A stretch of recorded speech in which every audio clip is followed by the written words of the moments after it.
Hello guys, welcome back. चलिए अब हम स्टार्ट करने वाले हैं स्ट्रैटेजिक मैनेजमेंट। ठीक है, इंट्रो मैंने आपको दे दिया था कि ये सब्जेक्ट में बेसिकली आप क्या पढ़ोगे, ये सब हमने पढ़ लिया है। एक ब्रॉड आउटलाइन मैंने आपको दे दिया है कि एक आई के बारे में है और ये काफ़ी इंटरेस्टिंग है, काफ़ी कनेक्टेड है। ठीक है, तो पहला चैप्टर हम स्टार्ट करेंगे इंट्रोडक्शन टू स्ट्रैटेजिक मैनेजमेंट, जिसमें ब्रॉड जो हमने पढ़ा था कि 4 बेसिक स्टेप्स होती हैं, उन पे डिस्कशन किए जाएंगे। ठीक है, 4-5 ही टॉपिक्स हैं इसमें, बहुत ज़्यादा इंट्रो है नहीं। ठीक है, let's start. Introduction to strategic management. तो स्ट्रैटेजिक मैनेजमेंट कैसे होता है, क्यों होता है, कौन करता है, ये सब हम इसमें पढ़ने वाले हैं। ठीक है, तो अब हम पढ़ते पढ़ते स्टार्ट करते हैं। ठीक है, लेट्स स्टार्ट। पहला है meaning and process. Meaning and process, ठीक है। तो क्या है, तो आपका स्ट्रैटेजिक मैनेजमेंट जो है ये एक डिसिप्लिन है। डिसिप्लिन मतलब एक फील्ड है पूरी अपने आप में, जिसको आप पढ़ाई कर सकते हो। ठीक है, जिसको स्टडी किया जा सकता है। तो ये एक प्रॉपर डिसिप्लिन है जिसमें आप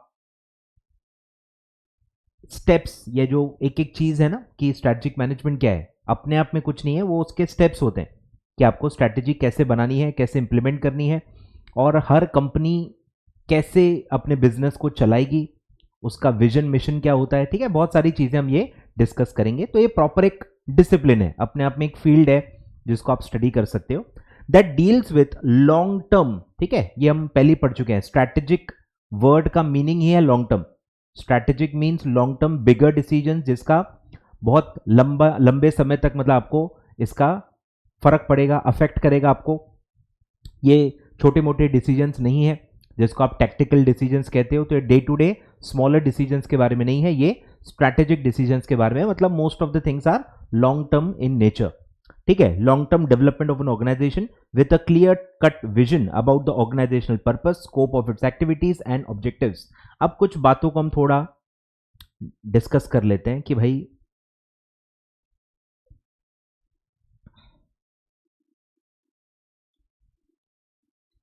ठीक है, एक वर्ड आएगा आपका, सब आगे आने वाला है बट उसके बिना आप स्टार्ट ही नहीं कर पाओगे। आपको एक ब्रॉड आइडिया होनी चाहिए हर चीज के बारे में। तो सबसे पहले वर्ड आता है बार बार विजन।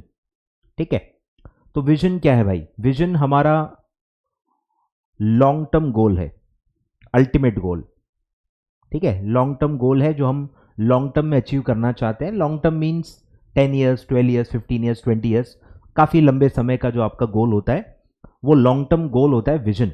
और हर कंपनी अपना एक विजन स्टेटमेंट ड्राफ्ट करती है कि वो कंपनी बनी क्यों है, उसको हासिल क्या करना है। ठीक है, तो ये फ्यूचर के बारे में बात करती है, लॉन्ग टर्म फ्यूचर के बारे में बात करती है, और हम क्या हासिल करना चाहते हैं। ठीक है, तो ये वाई का आंसर देती है कि कोई भी ऑर्गेनाइजेशन क्यों बनी है, क्या अल्टीमेटली वो हासिल करना चाहती है, वो ये बताता है। ठीक है, तो उसको आप विजन विजन बार बार पढ़ोगे। ठीक है, तो ये 3 चीजें आपको मतलब इमेजिनेशन में आनी चाहिए जब भी आप ये वर्ड पढ़ो। फिर उसी के अंदर एक वर्ड आता है मिशन। मिशन होता है प्रेजेंट के बारे में, कि अभी हम क्या कर रहे हैं, अभी हम क्या कर रहे हैं और कैसे हम अपना विजन हासिल करेंगे, कैसे हम वो विजन को अचीव करेंगे। तो ये हाउ का जो जवाब है वो आपका मिशन स्टेटमेंट देता है। ठीक है, मिशन स्टेटमेंट बताता है कि कैसे आप अचीव करोगे विजन, आपका क्या प्लान ऑफ एक्शन है, और अभी आप क्या करते हो। अभी आप क्या करते हो ये भी विजन स्टेटमेंट कवर करता है। आप कौन से प्रोडक्ट्स में डील करते हो, आपके कौन से सर्विसेज हैं, ओवरऑल अभी आप जो भी चीजें कर रहे हो वो भी उसमें इनकॉर्पोरेट किया जाता है। ठीक है, तो ब्रॉडली आप ये 2 वर्ड्स ही सुनोगे, विजन, मिशन। फिर मिशन के अंदर भी काफी चीजें आती हैं। विजन के मिशन के अंदर भी आप पढ़ोगे ऑब्जेक्टिव्स, प्लान्स एंड पॉलिसीज। ठीक है, ऐसे काफी जेनेरिक वर्ड आएंगे जो मेरे ख्याल से मिशन स्टेटमेंट के अंदर में ही ये कवर्ड है। मतलब ये भी थोड़े शॉर्ट टर्म इन नेचर है। ठीक है, प्रेजेंट के बारे में बातचीत करते हैं कि इमीडिएट आने वाले समय में आप क्या करने वाले हो। आए ख्याल में, मतलब आने वाले कुछ समय में आप क्या करने वाले हो, प्रेजेंट में ही आने वाले समय में आप क्या करने वाले हो, वो आपका ऑब्जेक्टिव होता है। ऑब्जेक्टिव थोड़ा सा स्पेसिफिक होता है, मतलब पूरे ऑर्गेनाइजेशन के लिए नहीं होता है। अब भी इमीडिएटली आप क्या करने वाले हो और कितने समय में आपको क्या हासिल करना है, वो होता है ऑब्जेक्टिव। और फिर ऑब्जेक्टिव को अचीव करने के लिए आप प्लान एंड पॉलिसीज बनाते हो। क्लियर है क्या? तो ठीक है, बड़े जो कंसेप्ट हैं वो दो ही हैं, विजन एंड मिशन। मिशन के अंदर फिर करंट में आप नियर फ्यूचर में क्या करने वाले हो, वो फिर उसके लिए काफी सारे वर्डिंग्स आते हैं। क्लियर है? बढ़े आगे, जिनको लिखना है वो लिख सकते हैं फटाफट।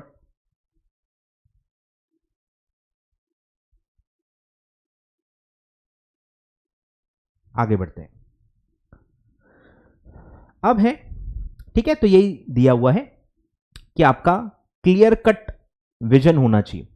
मतलब आपको कहां पहुंचना है वो बहुत ही क्लियर होना चाहिए। अगर आपका विजन ही क्लियर नहीं है, आए ख्याल में, अगर आपका वाई क्लियर नहीं है तो आप कोई भी चीज नहीं कर पाओगे। सोच के देखो, ऐसी कौन सी कंपनी है जो विजन क्लियर ही नहीं है पर वो मिशन स्टेटमेंट बना ले रही है, वो अपने ऑब्जेक्टिव डिसाइड कर ले रही है। ठीक है, ये ऐसा पॉसिबल ही नहीं है। आपका डायरेक्शन क्या होगा या आपका जो डेस्टिनेशन है वो आपका विजन स्टेटमेंट डिसाइड करता है। विजन जितना क्लियर होगा उतना मिशन आपका क्लियर होगा, उतना मिशन सही डायरेक्शन में आप ले पाओगे। आए ख्याल में? तो why should always be clear. इसके बारे में आपने बहुत पढ़ा है, बहुत सुना है, बहुत वीडियोस भी देखी होंगी कि वाई जिसका क्लियर होता है, मतलब ये एक बहुत ही जेनेरिक कंसेप्ट है। It's not about only the business and organization, ये इंसानों पे भी लागू होता है कि आप अपनी जिंदगी में क्या करना चाहते हो, ये अगर क्लियर नहीं है तो आप कुछ भी कॉन्क्रीट नहीं कर पाओगे। आप सही डायरेक्शन में जा रहे हो कि नहीं जा रहे हो ये भी आपको कभी पता नहीं चलेगा। तो आप सही डायरेक्शन में जा रहे हो कि नहीं जा रहे हो, इसके लिए आपका विजन बहुत ही क्लियर होना चाहिए कि आपको अल्टीमेटली हासिल क्या करना है, और अगर आप उसी डायरेक्शन में जा रहे हो तो वो सही डायरेक्शन माना जाएगा। क्लियर है क्या? तो आपका क्लियर कट विजन होना चाहिए अबाउट द पर्पस। अब देखो, पर्पस भी बहुत जेनरिक वर्ड है। पर्पस का मतलब क्या होता है? बहुत ही जेनरिक वर्ड है, इसको आप एग्जैक्टली डिफाइन नहीं कर सकते या एग्जैक्टली कंपेयर नहीं कर सकते। हर वर्ड को आप इजीली कंपेयर नहीं कर सकते, क्लियर कट डिस्टिंग्विशन नहीं है सारे वर्ड्स में। ठीक है, तो अल्टीमेट पर्पस क्या है? पर्पस को अब आप विजन भी कह सकते हो। ठीक है, स्कोप ऑफ एक्टिविटीज कि आप क्या क्या प्रोडक्ट्स या सर्विसेज में डील करोगे, आपका विजन कैसे पूरा होगा, आपका विजन कैसे पूरा होगा, विजन पूरा करने के लिए क्या क्या एक्टिविटीज में आपको एंगेज होना पड़ेगा, कौन से प्रोडक्ट्स बनाने पड़ेंगे, कौन से सर्विसेज देने पड़ेंगे, आपका ओवरऑल स्कोप क्या होगा, ये भी आपके विजन स्टेटमेंट से ही पता चलेगा। और जितना विजन क्लियर होगा उतना ये भी क्लैरिटी रहेगी कि आपको क्या करना है और आपको क्या नहीं करना है। ठीक है, एंड ऑब्जेक्टिव्स, ठीक है, शॉर्ट टर्म में भी आपका ऑब्जेक्टिव क्लियर होना चाहिए। It can be understood from the analysis of the mention definition that strategic management provides overall direction. ठीक है, ओवरऑल डायरेक्शन आपको मिलेगा। अब इस सब्जेक्ट में मैं आपको बता दूं कि काफी कठिन पेपर होने वाला है ये, मैं बता रहा हूं कि कोई भी बच्चा भले ओल्ड सिलेबस का ही क्यों ना हो, वो ऑलरेडी ये सब पढ़ भी चुका होगा ना, मैं कह रहा हूं स्टिल काफी चैलेंजिंग होने वाला है आपको ये स्ट्रैटेजिक मैनेजमेंट। रीजन क्या है? रीजन ये है कि इसमें आपको अपनी लैंग्वेज में काफी चीजें लिखनी पड़ेंगी। इसके जो क्वेश्चंस आते हैं वो बहुत ही ओपन एंडेड आते हैं। ओपन एंडेड आते हैं मतलब जैसे कि आपको यही लाइन आएगी, ये एग्जैक्टली ये लाइन आ जाएगी। ठीक है, ये ऐसी लाइन आएगी और यहां लिखा रहेगा एक्सप्लेन, एल्यूसिडेट, डिस्कस। ठीक है, कोई भी लाइन उठा के आपको दे दी जाएगी और कहा जाएगा discuss, discuss in the light of this this this this, ऐसा समझ रहे हो? ओपन एंडेड आएगा। एक लाइन के इर्द गिर्द आपको डिस्कशंस करने पड़ेंगे। वो लाइन सही है, गलत है, सही है तो क्यों सही है, गलत है तो क्यों गलत है, या उसके क्या कनेक्शन है, कौन सी दुनिया से वो रिलेटेड है, वो आपको एक्सप्लेन करना पड़ेगा। आए ख्याल में? तो ये बहुत चैलेंजिंग होने वाला है, खासकर ऐसे बच्चों के लिए जो अपनी लैंग्वेज में नहीं लिख पाते या जिनका ग्रामर बहुत ही बेकार है। ठीक ठाक भी रहा ना फिर भी चल जाएगा, पर जिनका ग्रामर बहुत बेकार है वो सब बीच के वर्ड्स खा जाते हैं, वॉज, इज, आर, ये वो सब जो वर्ड्स खा जाते हैं, सेंटेंसेस ग्रामेटिकली करेक्ट वो प्रिपेयर नहीं कर पाते हैं, उनके लिए बहुत चैलेंजिंग होने वाला है भैया। तो आप शॉर्टकट मत सोचना, आप अपने ग्रामर पे आज से वर्क करना चालू कर दो। Same goes for corporate finance. Corporate finance में भी आपको काफ़ी चीज़ें अपनी लैंग्वेज में लिखनी पड़ेंगी, काफ़ी चीज़ें अपनी लैंग्वेज में ड्राफ्ट करनी पड़ेंगी। तो उसके लिए आपका ग्रामर बहुत अच्छा होना चाहिए और आपका हैंडराइटिंग भी रीडेबल होना चाहिए, अंडरस्टैंडेबल होना चाहिए। बहुत ज़्यादा अट्रैक्टिव नहीं भी रहा तो भी चल जाएगा, बट एटलीस्ट बहुत ज़्यादा मशक्कत नहीं होनी चाहिए उसको समझने के लिए कि क्या आप लिखना क्या चाहते हो या ये वर्ड की स्पेलिंग क्या है, ऐसा इतनी दिक्कत नहीं देनी चाहिए आपने चेकर को, ठीक है। रीडेबल होनी चाहिए, बस अंडरस्टैंडेबल होनी चाहिए, उतना मतलब काफी है, लेजिबल होनी चाहिए, ठीक है। तो मैं इसलिए कह रहा हूं कि यहां नंबर 1 अंडरस्टैंडिंग, आपकी अंडरस्टैंडिंग काम में आएगी, क्योंकि आप सब मगअप नहीं कर पाओगे। आपकी अंडरस्टैंडिंग अगर अच्छी है, आपके पास कुछ एग्जाम्पल्स अगर है, तो आप पॉजिटिवली क्वेश्चन को अप्रोच कर पाओगे, ठीक है। You should have some conceptual clarity on that. दूसरा है कि आपको लैंग्वेज एकदम अलग ही दुनिया की नहीं लिखनी है, एकदम मतलब समझ रहे ना, उसमें आपको ये एसएम के जो वर्ड्स होते हैं ना, ये जितना आप इनकॉर्पोरेट करोगे उतनी आपकी क्वालिटी ऑफ आंसर बढ़ेगी। तो पढ़ते पढ़ते पढ़ते पढ़ते आपको बहुत सारे जो पंच वर्ड्स हैं ये आपको हाईलाइट करने हैं, बार बार पढ़ने हैं, आपके दिमाग में इसको स्टोर करते जाना है, ताकि जब आप अपने सेंटेंसेस फ्रेम करो तो ऑटोमेटिकली आप ये सारे पंच वर्ड्स को यूज करके सेंटेंसेस बनाओ। तो इसलिए मैं बहुत सारे पंच वर्ड्स बार बार ऐसे अंडरलाइन करते जाऊंगा, तो आपको हाईलाइटर से हाईलाइट करते जाना है, पंच वर्ड्स को दिमाग में फीड करते जाना है, ठीक है। जैसे ये दिया है क्लियर कट विजन, सोचो सिर्फ विजन लिखने से और क्लियर कट विजन लिखने से कितना बड़ा फर्क पड़ जाता है, आए ख्याल में। तो ऐसे वर्ड्स पे आपको ध्यान देना है, ठीक है। तो ओवरऑल डायरेक्शन देता है, ठीक है, स्ट्रैटेजिक मैनेजमेंट ओवरऑल डायरेक्शन देता है कि आपको जाना कहां है, कैसे जाना है, क्या स्टेप्स परफॉर्म करने हैं। तो आपको ओवरऑल आपका विजन के डायरेक्शन में आपको हेल्प करता है to the organization and includes specifying the organization's objective, ठीक है। उसी के बेसिस पे फिर आप ऑब्जेक्टिव स्पेसिफाई करोगे। Developing policies and plans design to accomplish these objectives, allocating resources, ये बार बार आएगा कि कोई भी काम अगर आपको करना है, बिना रिसोर्सेस के कोई काम नहीं होता। अगर आपको एक बिल्डिंग खड़ी करनी है, रिसोर्सेस लगेंगे ना, मटेरियल लगेगा, लोग लगेंगे, प्लानिंग लगेगा, डिजाइन लगेगा, परमिशन लगेगा, सारे अरेंजमेंट्स लगेंगे, उसके बिना आप कोई भी काम नहीं कर सकते। आपको पावर प्लांट बनाना है, आपको टेलीकॉम के टावर खड़े करने हैं, आपको कोई भी काम करना रहे, रिसोर्सेस के बिना नहीं होता। रिसोर्स मोबिलाइजेशन ये बहुत ज्यादा क्रूशल है स्ट्रैटेजिक मैनेजमेंट में, रिसोर्स मोबिलाइजेशन, रिसोर्स एलोकेशन, ये मतलब मैं कह रहा हूं 500 बार कम से कम इसका रेफरेंस आएगा अलग अलग चैप्टर में, अलग अलग पैराग्राफ में। तो आप समझो, पहले इसको अच्छे से समझ लो, रिसोर्स एलोकेशन या रिसोर्स मोबिलाइजेशन कितना क्रूशल है, या रिसोर्सेस क्या क्या लगते हैं, ये इसकी क्लैरिटी आपकी बहुत अच्छी होनी चाहिए। अब ये डिपेंड करता है आप कौन सा काम कर रहे हो, समझ रहे हो। रिसोर्सेस कौन से लगेंगे depends on the nature of activity. अगर आप सर्विस दे रहे हो, जैसे आपका बिजनेस है, एयरलाइन का बिजनेस है, एयरलाइन आप ऑपरेट करते हो, तो आपको जो रिसोर्सेज लगेंगे वो अलग होंगे। अगर आप रेलवे वाले हो तो आपको अलग रिसोर्सेज लगेंगे। रोड ट्रांसपोर्ट का आप कोई बिजनेस करते हो तो उसके रिसोर्सेज अलग लगेंगे। आप एक मैन्युफैक्चरिंग कंसर्न हो, आपके रिसोर्सेज अलग हो जाएंगे। आप कोई सर्विस सेक्टर से रिलेटेड हो, आपके रिसोर्सेज अलग हो जाएंगे। आप टीचर हो, एजुकेशन सर्विस देते हो, उसके पूरे रिसोर्सेज अलग हो जाएंगे, समझ रहे हो। तो आपको ये एक अंदाजा होना चाहिए, जो भी बिजनेस आपको समझते हैं, इजी लगते हैं, या आपने रियल लाइफ में कहीं कुछ देखा होगा, आपने कोई फैक्ट्री विजिट की होगी, तो आप जो आपको रिलेट करे, आप वैसे बिजनेस के एग्जाम्पल लो कि यार अगर मुझे ये बिजनेस करना है तो मुझे क्या क्या लगेगा। अब मैं बिल्डिंग क्यों दूंगा, क्योंकि एग्जाम्पल ज्यादा दूंगा, क्योंकि मैं उसी फील्ड से हूं। मेरी पूरी फैमिली रियल एस्टेट सेक्टर से, लैंड बेचना, खरीदना, कंस्ट्रक्शन, ठीक है, मैं इसी फील्ड से हूं, मेरी पूरी फैमिली इसी फील्ड से है। जब से मैं पैदा हुआ हूं तब से मैं यही देख रहा हूं, ठीक है। उससे पहले हमारा ड्राई फ्रूट्स और किराने का शॉप था, होलसेल, तो वो भी मुझे काफ़ी अच्छे से पता है। मेरा बचपन किराने की दुकान पे या dry fruits, wholesale dry fruits के शॉप पे निकला है, तो वो है। तो समझ रहे हो, मतलब अब अगर आपने ये सब नहीं देखा है तो आप रिलेट नहीं कर पाओगे। मैं नहीं चाहता मैं अपने एग्जाम्पल्स आप पे थोपूं, मैं आपको एक ओपन माइंड दे रहा हूं कि जो भी बिजनेस आपका फैमिली बिजनेस होगा, रिलेटिव्स आपका बिजनेस करते होंगे, आप डे टू डे जहां भी जाते होंगे, जो भी बिजनेस की आपको अच्छी से आइडिया होगी, आप उस बिजनेस के हिसाब से सोच सकते हो। किसी का कार का शोरूम होगा, कार का शोरूम भी हो सकता है, किसी का होटल हो सकता है, रेस्टोरेंट हो सकता है, किसी का मॉल हो सकता है, कितने सारे बिजनेस होते हैं आप सोच के देखो। तो कोई भी हो सकता है, ठीक है। सब में बिजनेस करने के लिए, विजन हासिल करने के लिए आपको बहुत सारे रिसोर्सेज लगेंगे। तो वो भी स्ट्रैटेजिक मैनेजमेंट का ही पार्ट है कि क्या क्या रिसोर्स लगेंगे, हम वो कहाँ से लाएंगे और वो हम किसको कितना देंगे, रिसोर्स एलोकेशन कैसे करेंगे। और वन ऑफ द रिसोर्स जो सबसे इंपॉर्टेंट होता है वो होता है पैसा, कैपिटल।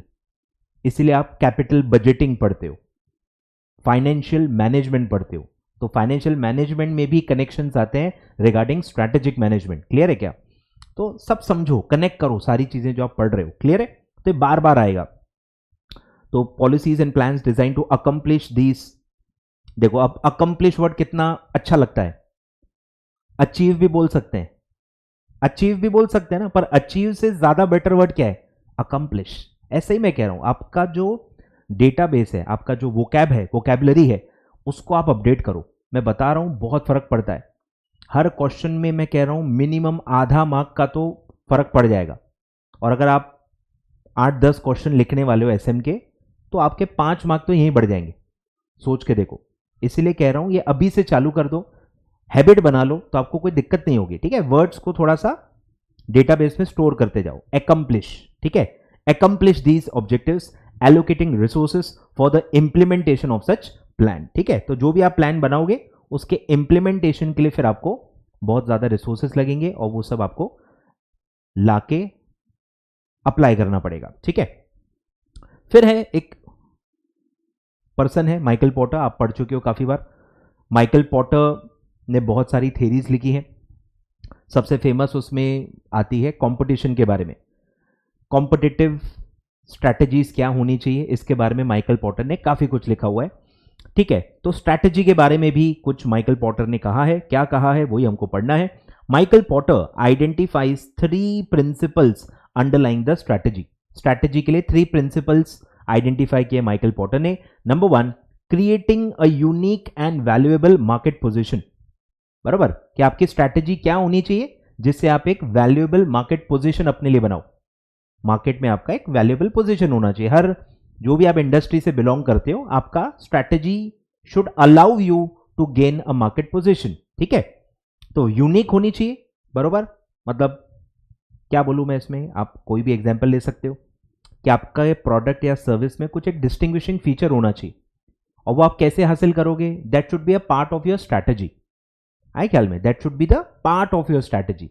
तो स्ट्रैटेजी में आपको यह भी ध्यान रखना है कि आपका यूनिक और वैल्यूएबल मार्केट पोजीशन बने। Strategy should help you to achieve that. ठीक है? तो ये सब पढ़ेंगे आगे, सब आने वाला है एक्चुअली, कि यूनिक का मतलब क्या है, क्या डिफरेंशिएशन आप क्रिएट कर सकते हो। आप बहुत ज़्यादा एग्जाम्पल्स ले सकते हो कि जब रिलायंस जियो आया, तो रिलायंस जियो जब भी आया तो डायरेक्टली उन्होंने 4G लाया। 4G लाया ही, 3G 4G और बहुत हाई स्पीड केबल नेटवर्क किसने लाया? जियो नहीं लाया था।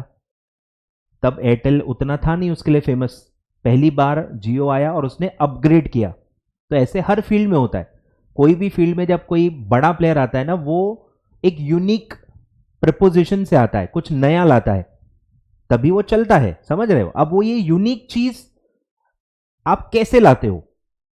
कुछ बिजनेस में पैसों से आ जाता है, कुछ बिजनेस में रिसर्च से आता है, कुछ बिजनेस में टेक्नोलॉजी की वजह से आता है। समझ रहे हो? तो वो अलग अलग चीजों से आप एक्वायर करोगे, बट कोई यूनिक चीज होनी चाहिए।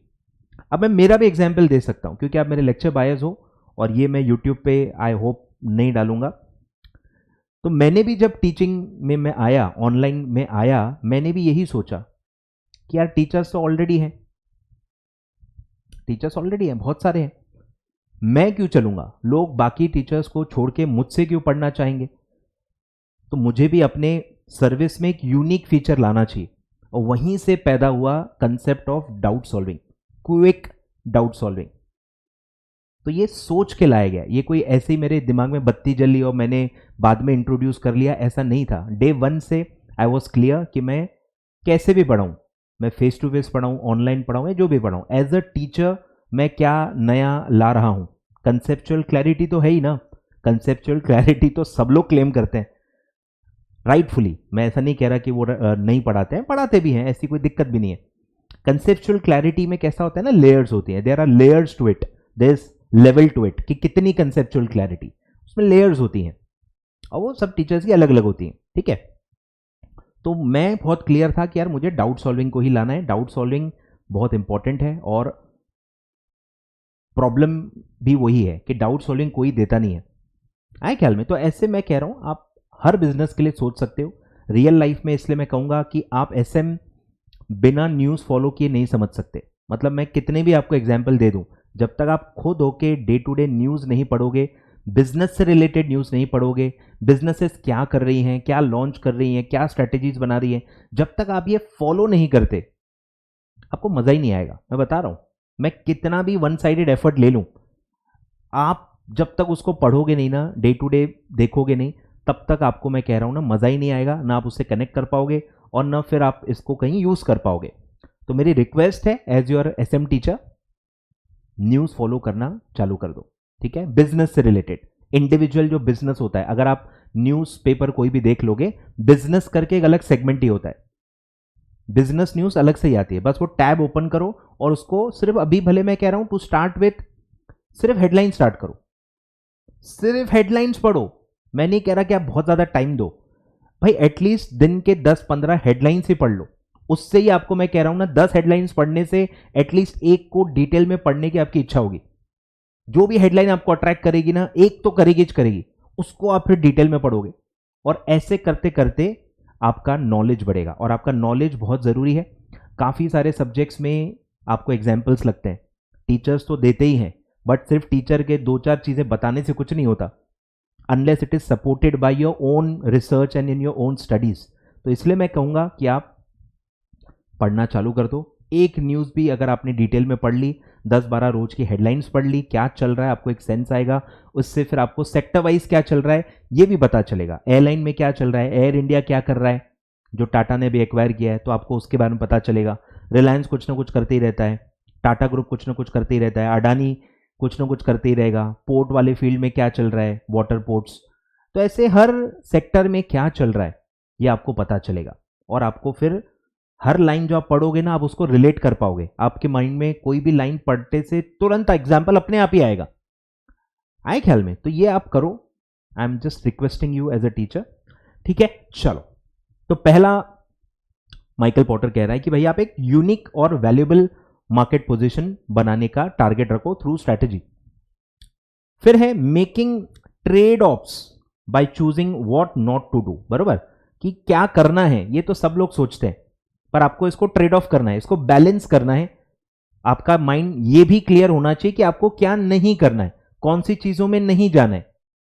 आपका एक दायरा आपको रखना चाहिए, ताकि आपका जो माइंड है या जो आपका एक क्या क्या क्या कहेंगे उसको, पब्लिक इमेज है, वो क्लियर रहे। आए ख्याल में? तो क्या नहीं करना है ये बहुत इंपॉर्टेंट होना चाहिए। ठीक है? And creating fit by aligning the company's activity with one another to support the chosen strategy. तो आपको फिर स्ट्रैटेजी के हिसाब से ही सब चीजों को अलाइन करना है। अलाइनमेंट ये वर्ड बहुत बार आएगा। एक अलाइनमेंट आता है कि कंपनी का जो विजन है और जो एम्प्लॉय का इंडिविजुअल लेवल पे विजन है, ये आपको अलाइन करना पड़ता है। जो एम्प्लॉय चाहता है अपनी जिंदगी में, इसको आपको मैच करना ही पड़ेगा विद द ऑर्गेनाइजेशन क्या चाहता है। ये जब तक आप अलाइन नहीं करोगे, दोनों लोग एक डायरेक्शन में काम नहीं करेंगे। तो यहां पे भी वही अलाइनमेंट ऑफ फिट क्रिएट करने के लिए कहा गया है, creating fit by aligning the company's activity.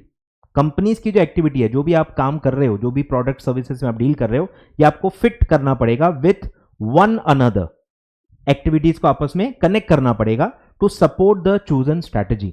आए ख्याल में? तो स्ट्रैटेजी को सपोर्ट करने के लिए आपको, इसलिए आप देखते हो कि काफी जैसे अभी आप टेलीकॉम वाले जो बिजनेस है, ठीक है, जो टेलीकॉम सर्विसेज देते हैं, एयरटेल हो गया, जियो हो गया, यही लोग सब डिश वाले में, डिश सेगमेंट में चले गए। मतलब वो डिश टीवी वाला पूरा सर्विस दे रहे हैं, तो रिचार्ज प्लस डिश टीवी का कॉम्बिनेशन देते हैं। ठीक है? तो ये इस टाइप से कॉम्बोज बनाए जाते हैं काफी जगह। जो भी कनेक्टेड सर्विसेज हैं उनके कॉम्बो बनाए जाते हैं। हर फील्ड में चलता है, हर फील्ड में चलता है। आप ट्रेन में जाओगे, ट्रेन में साथ साथ में खाने का ऑप्शन रहेगा।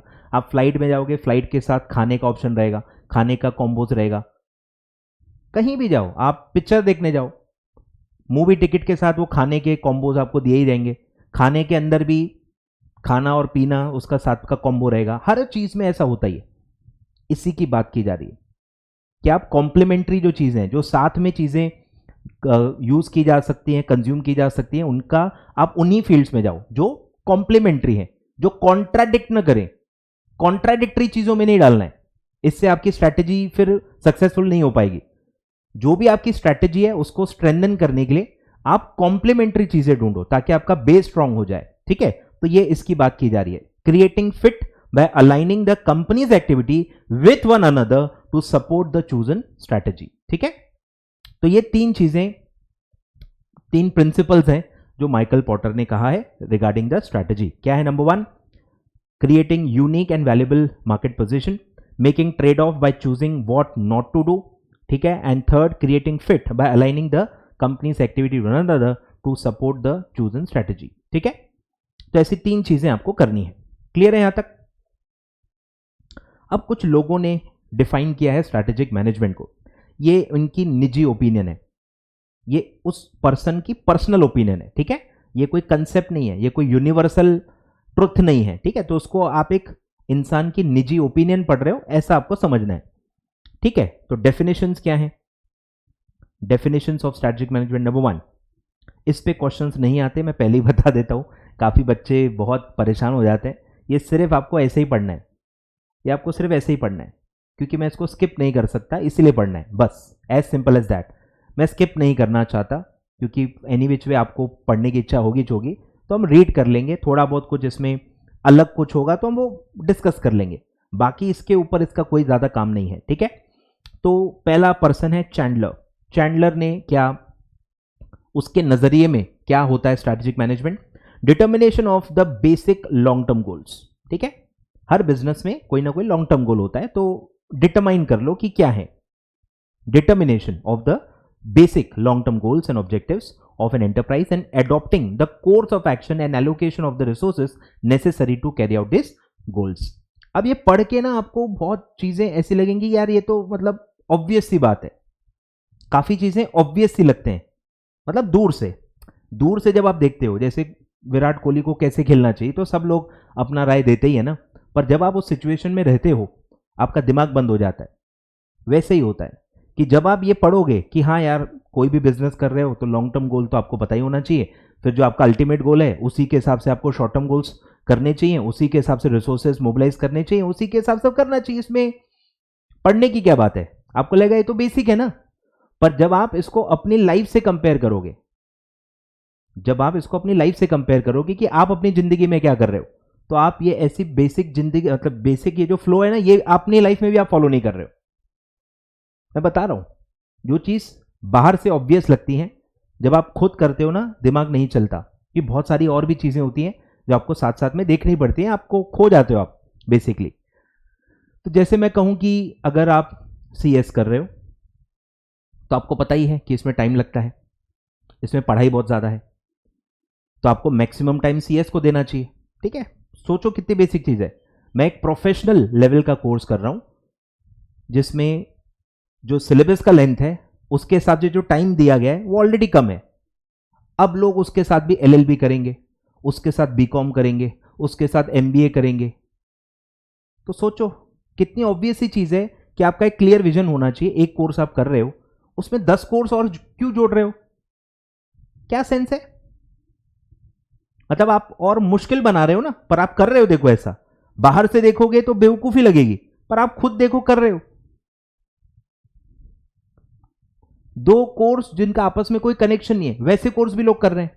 अब CA भी लोग कर रहे हैं, CS भी कर रहे हैं। मुझे बताओ अब कनेक्शन क्या है? आज की डेट में तो बहुत ही कम कनेक्शन है। चलो 5 साल पहले 10 साल पहले की बात करें तो आधा कोर्स कॉमन था पढ़ाई में, काम का तो बहुत ही डिफरेंस है, बट स्टिल चलो पढ़ाई का आर्ग्यूमेंट कर ले तो पढ़ाई में काफी सिमिलैरिटीज थी, और आज कम होते होते नेग्लिजिबल रह गई। दोनों ने अपना डायरेक्शन पूरा अलग कर दिया है। स्टिल आज भी आधे से ज्यादा बच्चे CA CS साथ में करते हैं। समझ रहे हो? तो मैं क्या कहना चाहता हूं उस पर ध्यान दो। ये सिर्फ एग्जाम्पल्स हैं कि जो चीजें हमको इजी लग रही हैं वो इतनी इजी होती नहीं है, उसको मतलब बहुत ध्यान दे के खुद होके करना पड़ता है। चीजें अपने आप नहीं होती। यहां पे आपको बिल्कुल मतलब क्लैरिटी के साथ ये सब करना पड़ेगा। रिसोर्स मोबिलाइजेशन, रिसोर्सेस ऐसी जगह डालने पड़ेंगे जो आपके अल्टीमेट गोल को अचीव करने में आपकी हेल्प करें, वेस्ट नहीं होनी चाहिए रिसोर्सेस। ठीक है, तो आऊंगा मैं धीरे धीरे और इस पे। ठीक है, तो ये क्या कह रहा है भाई, डिटरमाइन करो आपका गोल क्या है, आपके ऑब्जेक्टिव क्या है, और आपका जो कोर्स ऑफ एक्शन है आप ऐसा एडॉप्ट करो जो आपको गोल अचीव करने में हेल्प करे, और आप रिसोर्सेज भी ऐसे ही एलोकेट करो ताकि आपका गोल अचीव हो पाए। ठीक है, फिर है that set of decisions and actions which leads to development of the effective strategy or strategies to help achieve the corporate objectives। ठीक है, तो strategic management क्या है, strategies बनाने वाला फील्ड है जो आपको हेल्प करेगा टू अचीव योर गोल्स। ठीक है, जो कि बहुत ही सही है।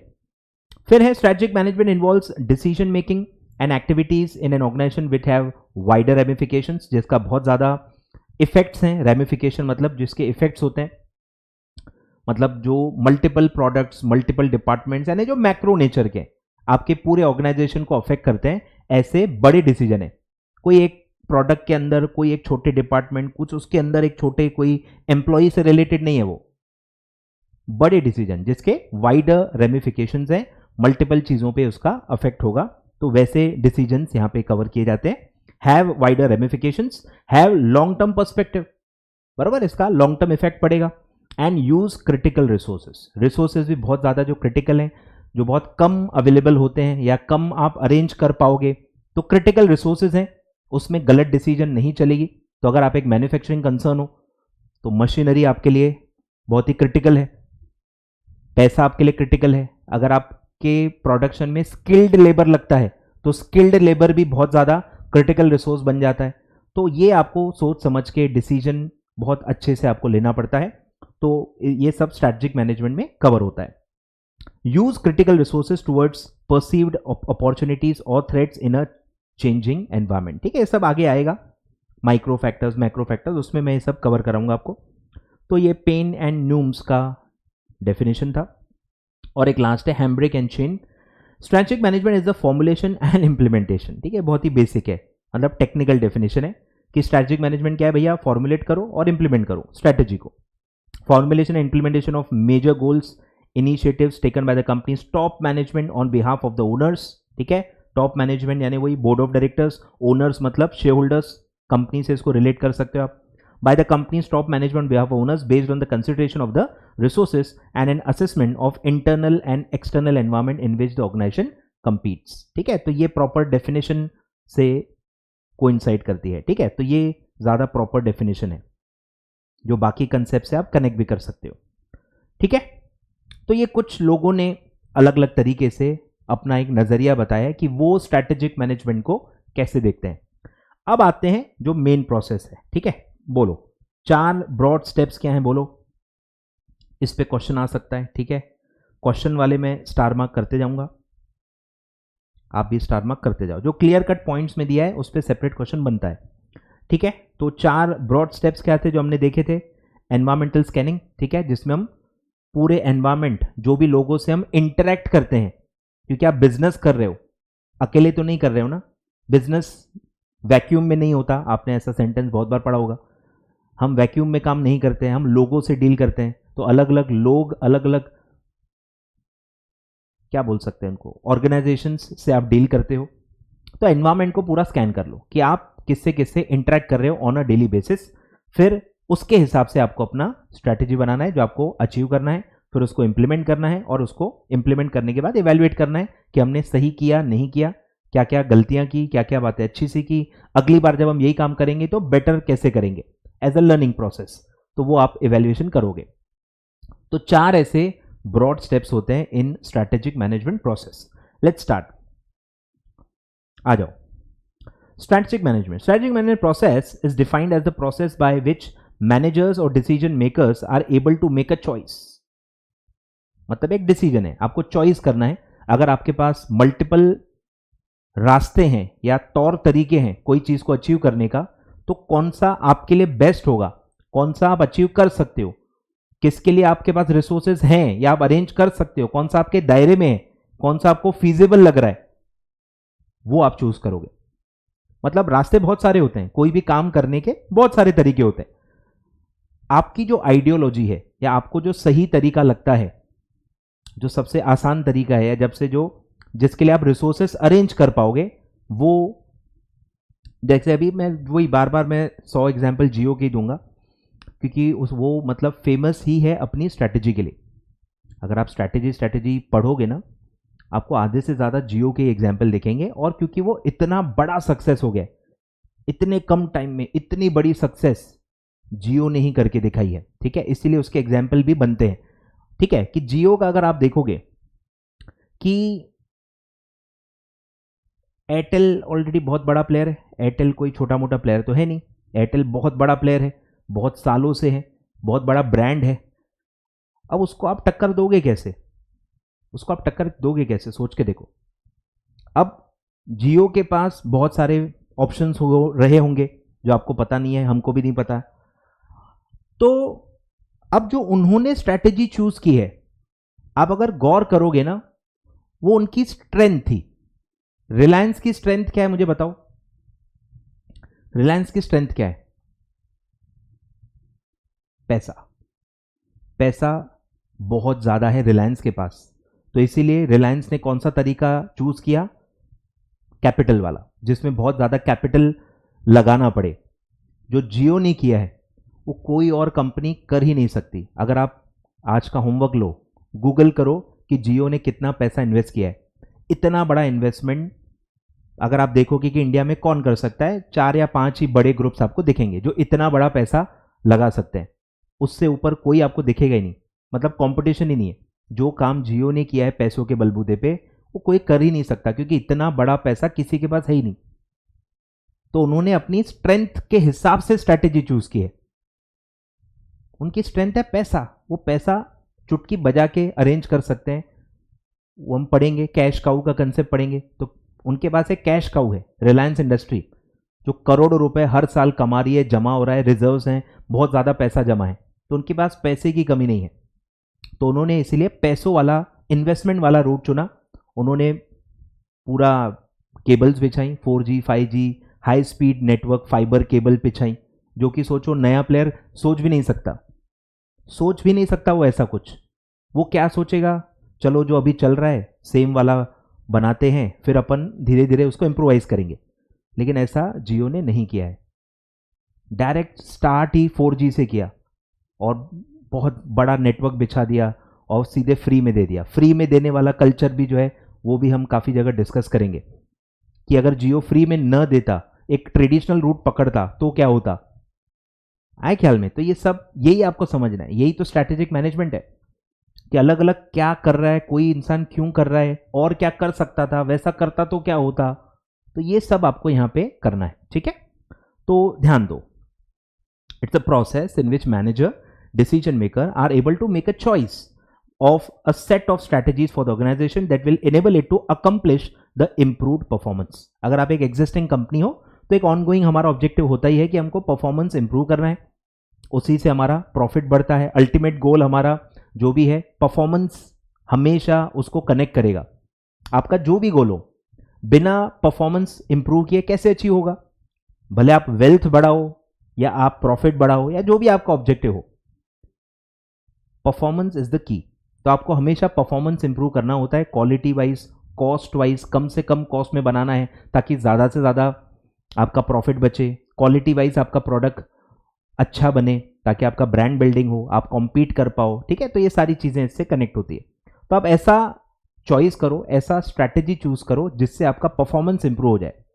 Strategic management is not a static, ठीक है। ये लाइन देखो, एज इट इज क्वेश्चन में भी आ सकती है, बहुत ही गोल्डन लाइन है। क्या है?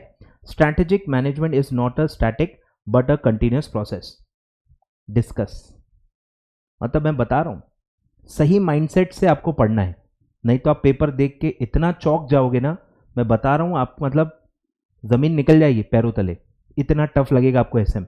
बट अगर आप सही अप्रोच से जाओ, सही माइंडसेट से जाओ और उसके लिए तैयारी करके जाओ, तो मुझे नहीं लगता बहुत ज्यादा आपको सरप्राइज करेगा, ठीक है। तो ये लाइन भी एज इट इज उठा के आपको डिस्कस ऐसा बोल दिया जाएगा, डिस्कस करो। तो आपको यही बताना है कि भाई स्ट्रैटेजिक मैनेजमेंट का जो है प्रोसेस है, इसके 4 स्टेप्स होते हैं, ठीक है। एनवायरमेंट, ये जो सब आप बता सकते हो। अब ये सारी चीजें देखो बदलते रहती हैं, एनवायरमेंट बदलेगा नहीं क्या?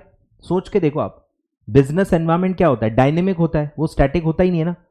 तो जिसका आप स्ट्रैटेजिक मैनेजमेंट कर रहे हो, जब वो डायनेमिक है तो आपका मैनेजमेंट भी तो डायनेमिक होगा ना।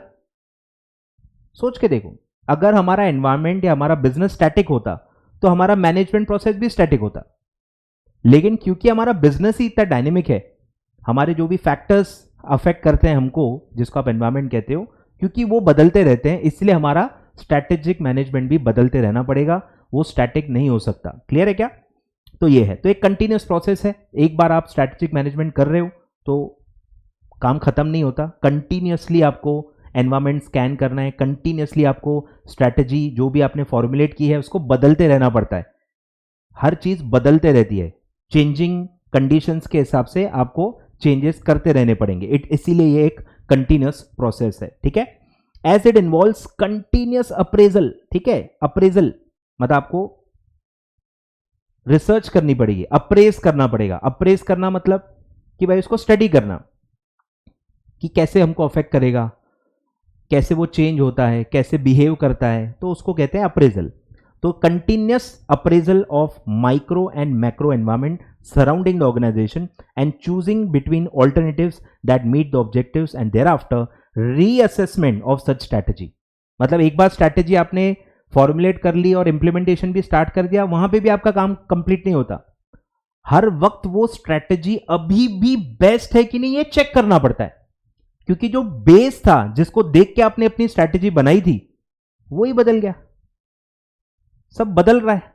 तो वो बदलते एनवायरमेंट में अभी भी वो स्ट्रैटेजी अभी भी बेस्ट है या उसको भी बदलने की जरूरत है, ये मतलब इसलिए कंटिन्यूस है। इसीलिए स्ट्रैटेजिक मैनेजमेंट एक कंटिन्यूस प्रोसेस है। आपको कंटिन्यूसली फैक्टर्स को देखते रहना पड़ता है, मॉनिटर करना पड़ता है और उसके हिसाब से अपने आप को, अपने स्ट्रैटेजी को बदलते रहना पड़ता है ताकि हम अपना विजन हर वक्त हासिल करते रहे, ठीक है। तो ध्यान देना है। तो ये सब थोड़े से बना लो सेंटेंसेस, काफी इंपॉर्टेंट है। क्लियर है क्या? Continuous appraisal of micro macro, ठीक है। Choosing between alternatives to meet the objectives and thereafter reassessment of such strategy. Strategic management consist of different phases and which are sequential in nature, ठीक है। 4 phases हैं और एक fix sequence है। तो क्या है? 4 फेजेस है। Let's start. 4 phases of strategic management. There are 4 indispensable, मतलब एक को भी हटा नहीं सकते, कंपल्सरी है, मिनिमम है। 4 मिनिमम फेजेस हैं जो हर बिजनेस को स्ट्रैटेजिक मैनेजमेंट करते समय करना ही करना है। अब इनके नाम कुछ लोग अलग दे सकते हैं, पर 4 ब्रॉड स्टेप्स होना बहुत ज्यादा जरूरी है, ठीक है। 4 indispensable phases of every strategic management process in diverse companies. Those phases may have altered nomenclature, मतलब नाम हो सकता है आपने अलग अलग दिया हो, हल्का हल्का चेंज कर दिया हो, उससे कोई फर्क नहीं पड़ता। And different sequences, nevertheless fundamental substance remains the same.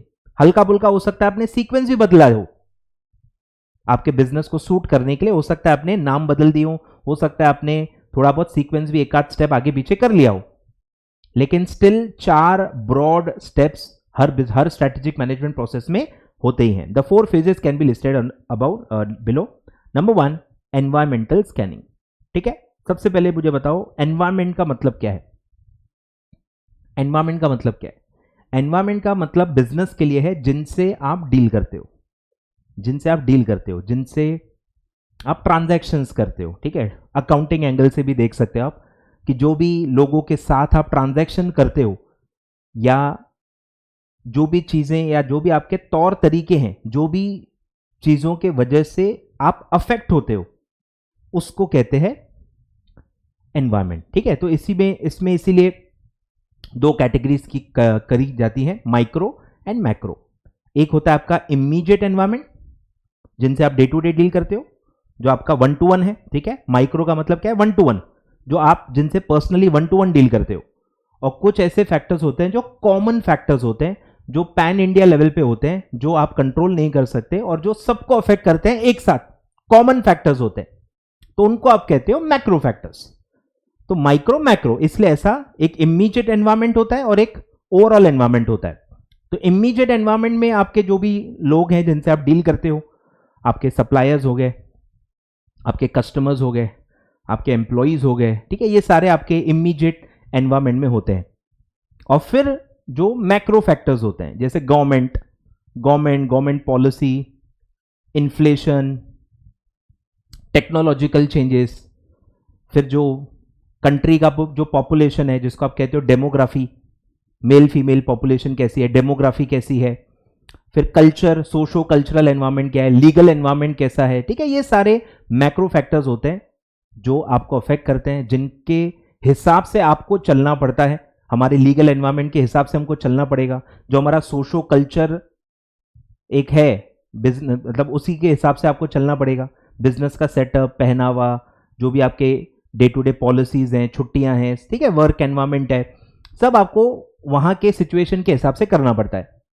तो ये सब हम पढ़ेंगे आगे, ठीक है। तो ये सब एनवायरनमेंट होता है, आपको इसको स्कैन करना है कि कौन सी चीजें हैं जो हमको अफेक्ट करती हैं, किसको हम कंट्रोल कर सकते हैं, कौन हमें कंट्रोल कर रहा है, जिसके हिसाब से हमको बदलना पड़ सकता है। तो ये सारा आपको बिहेवियर एनालाइज करना है, ठीक है। The board of directors and the top management will have to review the current performance.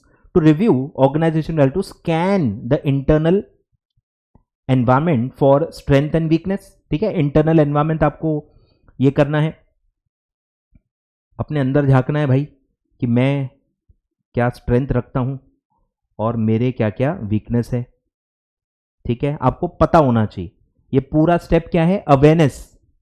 इसको यूज हम बाद में करेंगे, अभी सिर्फ आपको पता होना चाहिए। सेल्फ अवेयरनेस का पूरा ये स्टेप है कि आपको इंटरनल एनवायरमेंट स्टडी करके अपने स्ट्रेंथ वीकनेस पता करने हैं, और आपका जो एक्सटर्नल एनवायरमेंट है उसको स्कैन करके आपको अपॉर्चुनिटीज एंड थ्रेट्स पता होने चाहिए, ठीक है। इसके लिए ही हम पूरे स्ट्रैटेजीज पढ़ेंगे।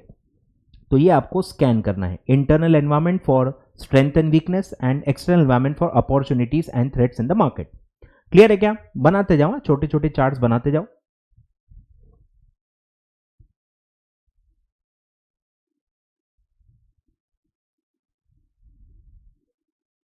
चलो, ठीक है। तो ये लाइन काफी इंपॉर्टेंट है।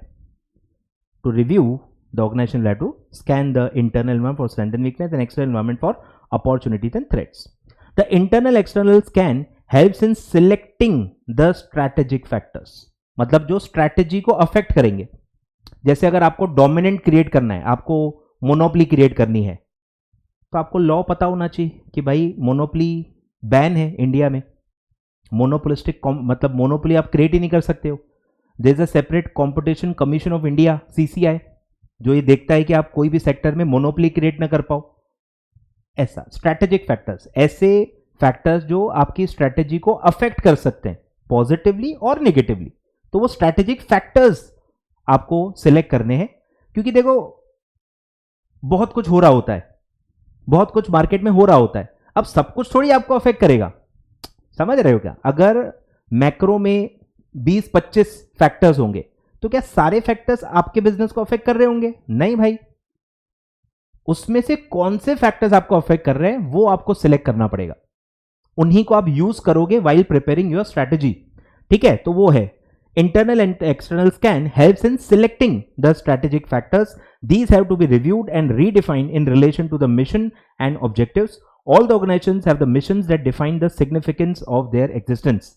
कि आप क्यों हो, क्या कर रहे हो, और कैसे आप क्या हासिल करना चाहते हो, ये सब हम पढ़ेंगे। कि मिशन स्टेटमेंट हम पढ़ेंगे कि वो एग्जिस्टेंस के बारे में बताते हैं कि आप क्या हो, क्यों हो और क्या करते हो। तो ये था आपका एनवायरमेंटल स्कैनिंग। फिर इसको यूज करके स्ट्रैटेजिक फैक्टर्स को आइडेंटिफाई करके, सब बिहेवियर एनालाइज करके, अब आप अपनी स्ट्रैटेजी बना सकते हो, ठीक है।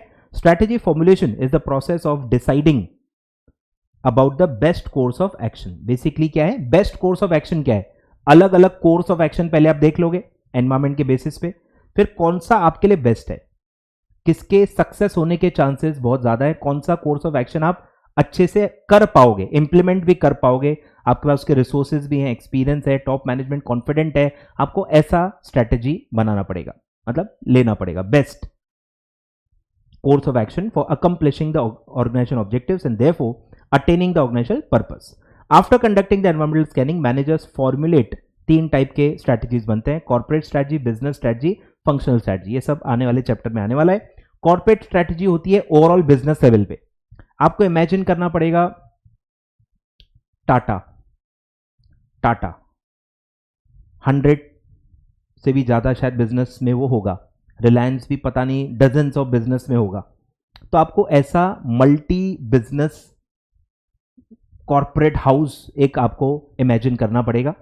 तो अगर मैं टाटा हूं तो मुझे पहले कॉर्पोरेट लेवल स्ट्रैटेजी करनी पड़ेगी कि ओवरऑल लेवल पे, ओवरऑल जो टाटा ग्रुप है उसके लेवल पे मैं क्या चाहता हूं, मतलब मैं ग्रुप लेवल पे, ओवरऑल लेवल पे कैसे ग्रो होना चाहता हूं। वो होती है कॉर्पोरेट स्ट्रैटेजी, जो ओवरऑल लेवल पे होती है। वो किसी एक पर्टिकुलर बिजनेस के लिए नहीं होती है, ओवरऑल जो होता है ना उसके हिसाब से होती है। फिर जो आपकी ओवरऑल स्ट्रैटेजी है वो कैसे अचीव होगी, तो आपको बिजनेस लेवल पे उसको डिवाइड करना पड़ेगा।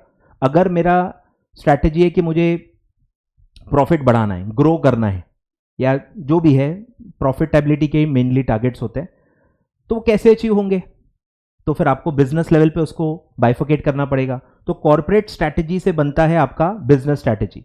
नाम में ही मीनिंग है, बिजनेस स्ट्रैटेजी मतलब एक पर्टिकुलर बिजनेस की स्ट्रैटेजी है कि उस बिजनेस में आप कैसे कॉम्पीट करोगे, उस बिजनेस में जो भी आपका गोल है वो आप कैसे अचीव करोगे। तो वो बिजनेस लेवल की है, एक ही बिजनेस के बारे में। आए को समझ में? तो कॉर्पोरेट लेवल मतलब ओवरऑल लेवल पे, बिजनेस स्ट्रैटेजी मतलब एक पर्टिकुलर बिजनेस में आप कैसे कॉम्पीट करोगे, कैसे अपना कॉम्पिटिटिव एडवांटेज बनाओगे, कैसे अपना गोल हासिल करोगे। और फिर बिजनेस के अंदर अलग अलग फंक्शंस होते हैं।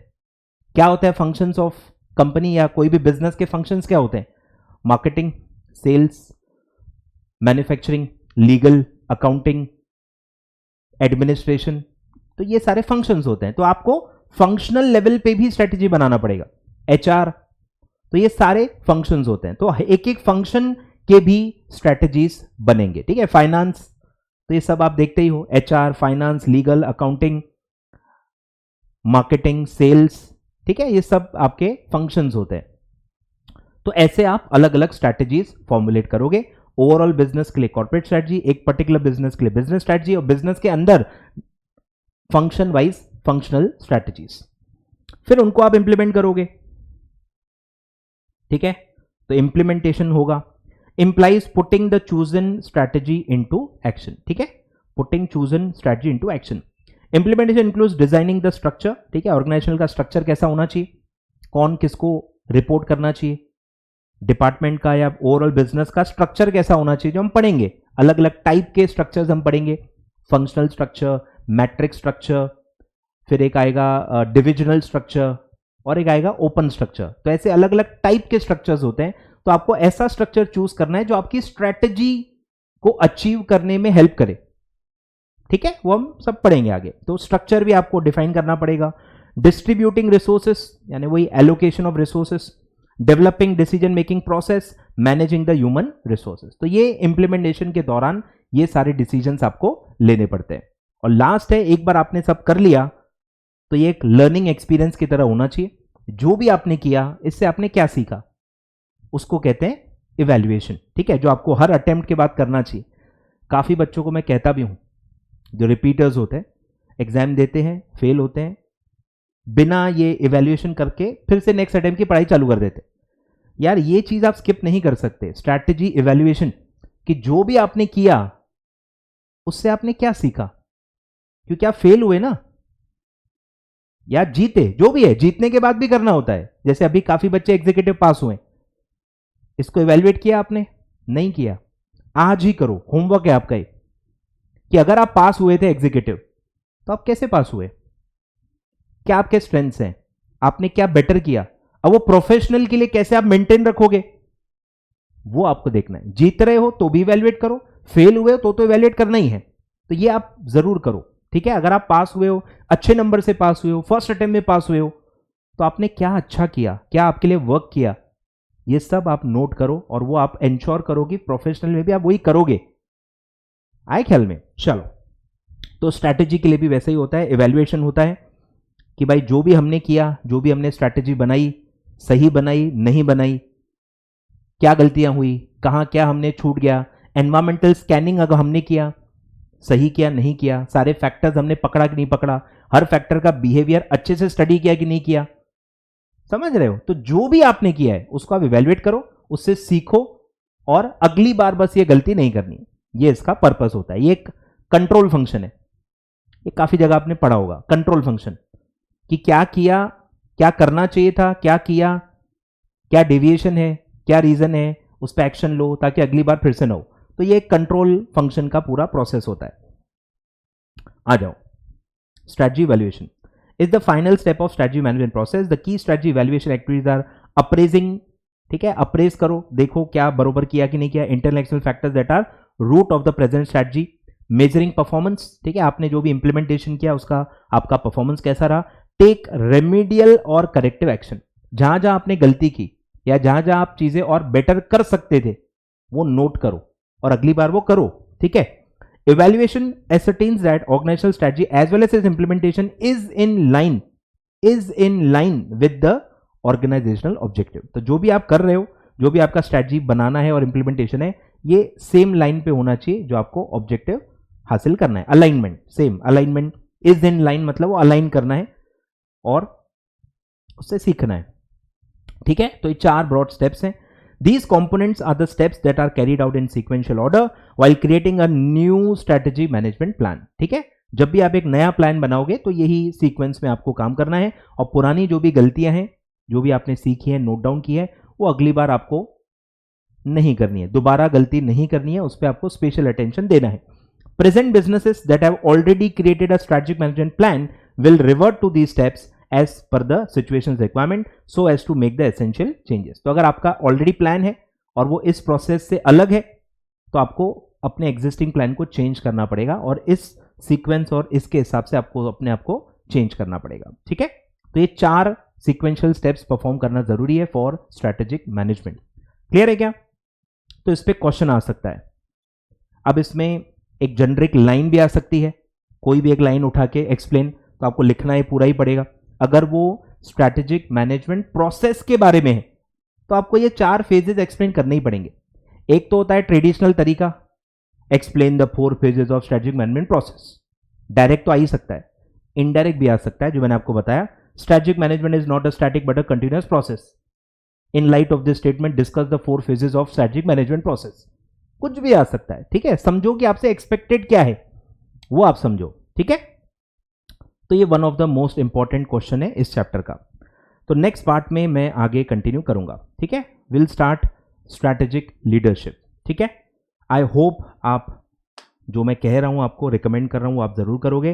प्लीज आप 10 to 15 मिनट्स न्यूज पढ़ना स्टार्ट करो, बिजनेस रिलेटेड न्यूज पढ़ना स्टार्ट कर दो। और जो मैंने आपको बताया कि जो भी आपकी लर्निंग्स रही हैं एग्जीक्यूटिव लेवल की, वो प्लीज आप नोट डाउन कीजिए। क्या आपने सही किया और क्या आपने गलत किया, सही वाला रिपीट करना है, गलत वाला रिपीट नहीं होने देना है, ठीक है। तो आई होप आप ये चीजें करोगे। चलिए, thank you so much. Will continue the next part. Strategic leadership का टॉपिक हम स्टार्ट करेंगे नेक्स्ट पार्ट में।